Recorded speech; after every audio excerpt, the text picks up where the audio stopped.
Fábulas de Monteiro Lobato. A Cigarra e as Formigas, segunda versão da história, a Formiga Má. Segundo vídeo de vocabulário. Então lembre-se que a gente está na parte em que a formiga era uma usuária sem entranhas. Além disso, invejosa. Como não soubesse cantar, tinha ódio à cigarra, por vê-la querida de todos os seres. Então todo mundo gostava da cigarra. Que fazia você o bom tempo? Perguntou a formiga. Eu cantava. Cantava? Pois dance agora, vagabunda. E fechou-lhe a porta no nariz. Muito cuidado nessa hora com essa palavra vagabunda. Hoje em dia a gente usa a palavra vagabundo como um palavrão. É interessante, sabia? Porque se a gente chama uma pessoa de vagabundo, você é um vagabundo mesmo. É uma pessoa que não trabalha. E é um tipo de ofensa. Se a gente fala, e é uma ofensa que funciona para homem. Para mulher, quando a gente fala que ela é vagabunda, ela pode ser uma pessoa que não trabalha também, ou pode ser coisa diferente, digamos assim. E funciona só para mulher. Por que você acha que acontece assim? Isso é uma coisa interessante. Mas, aqui é claro, vagabunda é pessoa que não trabalha. Vagabundo, vagar, ok? Existe esse verbo vagar. O que é vagar? Vagar é ficar andando de um lado para outro, né? Sem rumo. Olha que legal, uma coisa que vem agora na minha cabeça. Vagalume. O que é um vagalume? Lumen, em latim, é luz, ok? Então, um vagalume é uma luz que fica de lá para cá, ó. De cá para lá, sem fazer nada. Você nem vê vagalume com o chapeuzinho de trabalhador e nada. Fica lá. Esse é um vagalume, né? Então, se você fica só vagando de um lado para o outro, sem fazer nada, você é um vagabundo, ok? E é interessante porque, embora esse bundo não dê só palavras ruins, se você procurar no dicionário você vai ver que tem algumas palavras que não são, mas a tendência é que seja palavras ruins, né? Então, por exemplo, a palavra furibundo. Furibundo provavelmente é uma palavra que você não usa. É uma pessoa com muita fúria, né? É um furibundo. Nauseabundo. Nauseabundo é uma palavra que ela mesma já te dá uma náusea, assim. Eu estava andando na rua e vi um gato atropelado e aquela cena foi muito nauseabunda para mim. Ótimo.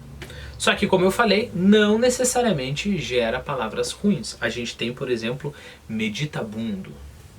Meditabundo é uma pessoa que está meditando, que ela está pensando. Ou pensabundo, né? Talvez, por causa das palavras nauseabundo, vagabundo, talvez as outras palavras a gente não use tanto por causa desse som. Não sei. Mas a gente não usa, né? A gente não fala tanto assim, pensabundo, meditabundo. Nauseabundo eu acho que a gente fala mais, e vagabundo com certeza absoluta. Cantava? Pois dance agora, vagabunda. E fechou-lhe a porta no nariz. Resultado. A cigarra ali morreu entanguidinha. Entanguidinha vem de entanguir. O que é entanguir? Tornar-se duro de frio. Ok? Então, entanguir é tornar-se duro de frio. Um outro jeito de falar isso é enregelar-se. Entanguecer-se. Então ela toda dura de frio, congelada, né? Morreu. ali. E quando voltou a primavera, o mundo apresentava um aspecto mais triste. É que faltava na música do mundo o som estridente daquela cigarra morta por causa da avareza da formiga. Lembre-se que a gente já viu a palavra avareza, porque a gente viu que uma usurária é uma pessoa que tem muita avareza, né? É claro que estridente você conhece por causa de um grito estridente, quando você grita... Eu não vou gritar estridentemente aqui, mas imagine uma menininha gritando bem alto. E é claro que uma coisa que você tem que conectar com o estridente é o nosso vídeo que a gente assistiu sobre o canto da cigarra. O canto da cigarra, ela começa com aquelas como se ela estivesse dando no tranco, né? E aí depois ela vai ficando cada vez mais estridente. É legal assistir mais uma vez o vídeo se você não tem fresco na tua memória, pensando quão estridente é o canto da cigarra, né? Quem escreveu essa história, ou seja, o Monteiro Lobato, ele contava que a gente já escutou o canto da cigarra e quando ele fala do som estridente daquela cigarra, a gente lembre, por exemplo, um dia de verão. Para Monteiro Lobato era muito mais fácil ter experiência disso, né? Porque se a gente vive na meio da cidade é mais difícil escutar cigarro. Com menos daquele som estridente da cigarra, imagine isso, né?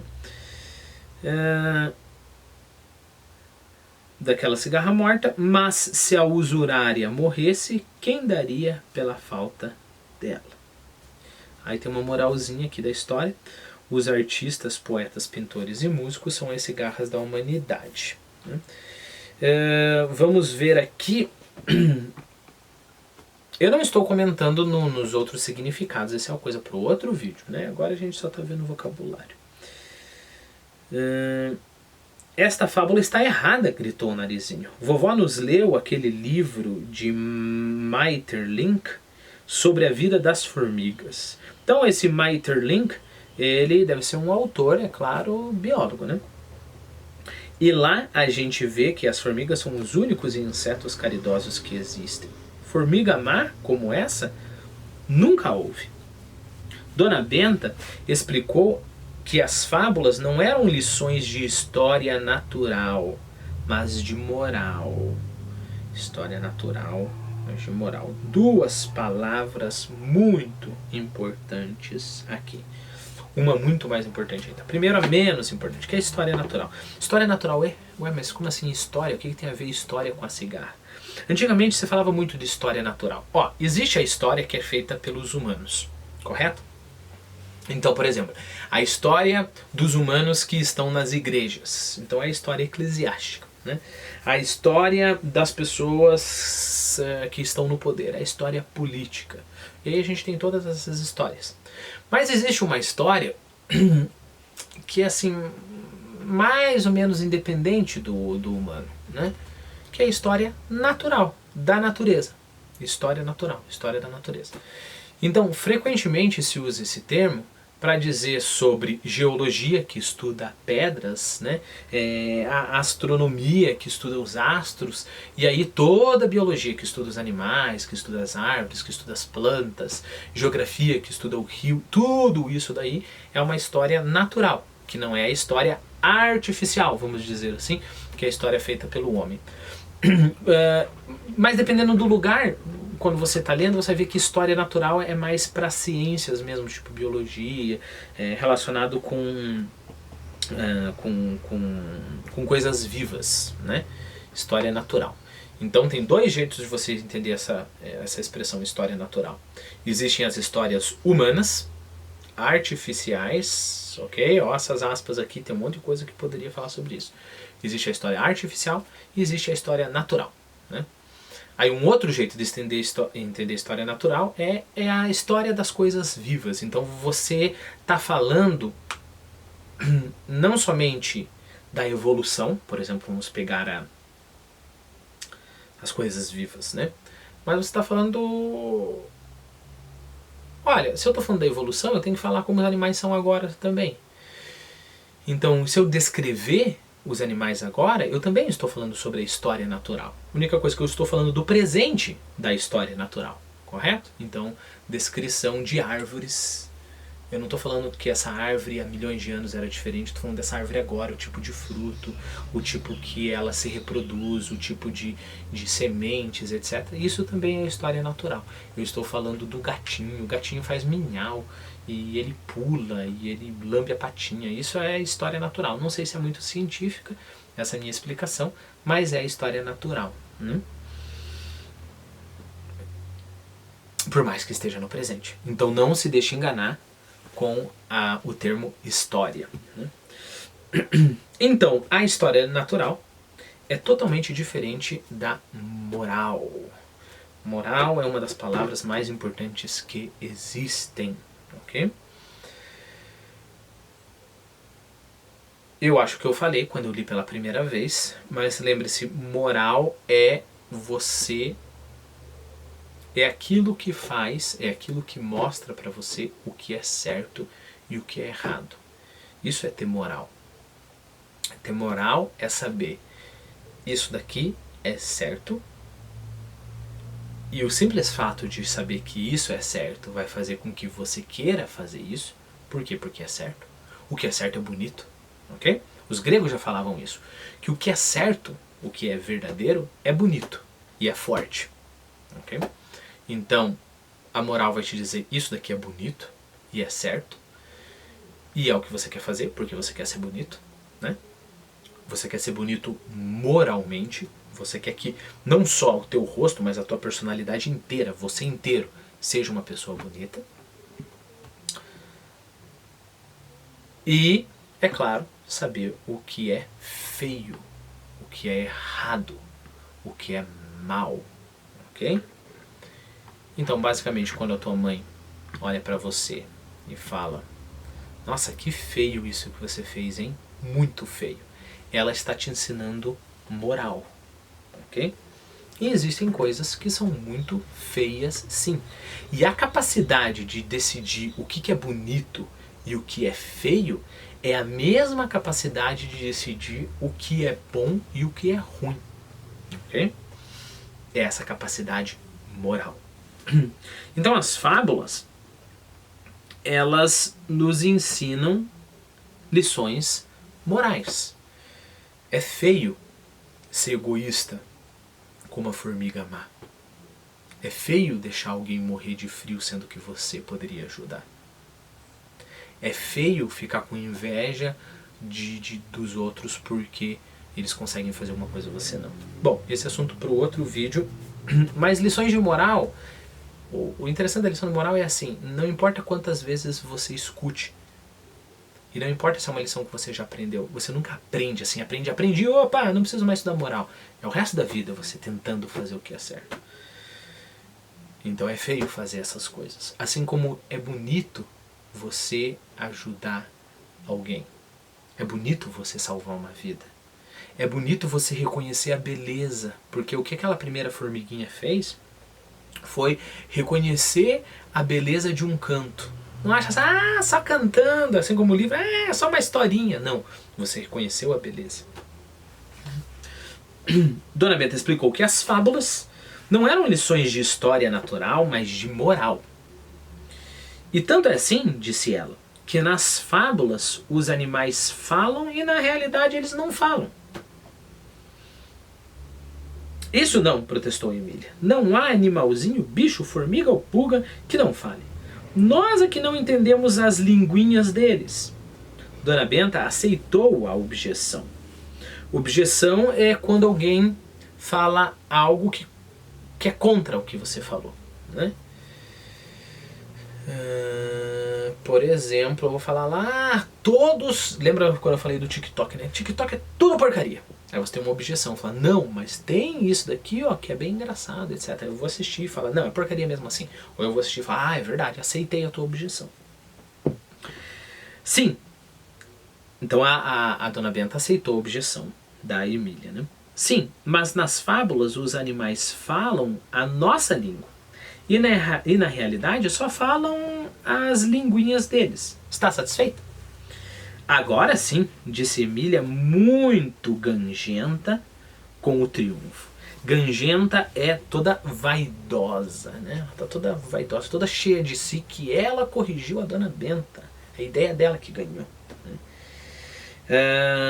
Outros modos para a gente ir expandindo o vocabulário de falar vaidosa, soberba. Ela estava cheia de soberba, né? Ela estava presumida. Presumida é um outro jeito de falar isso. E ela estava metida, que é um jeito que a gente usa mais normalmente, né? E o triunfo dela é a vitória. Então ela estava muito gangenta com a sua vitória. Ótimo. A gente já fez o trabalho com o vocabulário. Eu quero que você lembre o que do que a gente conversou lá naquele vídeo sobre a gente não pode deixar as palavras ali, correto? A gente não pode deixar um monte de espaços em branco no nosso entendimento, ou se for assistir um filme, um monte de minutos e mais minutos de tela preta cortando o filme, né? Isso seria não entender as palavras. A gente então entendeu todas elas. Mas por outro lado, imagine que você assista um filme, assista um pouquinho, para. Assista um pouquinho, para. Assista um pouquinho, para. Assista um pouquinho, para. Isso, vamos supor que seja um filme de ação, né? Você vai perder muita emoção desse filme, né? Porque você parou demais, você não pegou o ritmo do filme. Então o que você vai fazer, o que a gente vai fazer aqui, e eu quero que você faça com as coisas que você lê. Até você pegar muita habilidade e expandir bastante o teu vocabulário e ser craque nessas coisas, você tem que fazer mais uma leitura. E é isso que eu vou fazer no próximo vídeo. Mais uma leitura. Porque agora, tudo aquilo que era mais ou menos obscuro, agora vai estar muito mais cheio de vida. Porque agora eu conheço o chiado, agora eu conheço cigarra, agora eu conheço o que é usura, agora eu conheço eu sei muito mais o que é labuta, eu sei muito mais o que é tulha e assim por diante. A propósito, se você precisar, reveja esses vídeos que a gente assistiu para ver os vocabulários, né? Então, primeiro, a história quando a gente relê vai estar muito mais cheia de vida. E segundo, como a gente não precisa ficar parando, a gente vai ter muito ritmo, ok? Então vamos a mais uma leitura.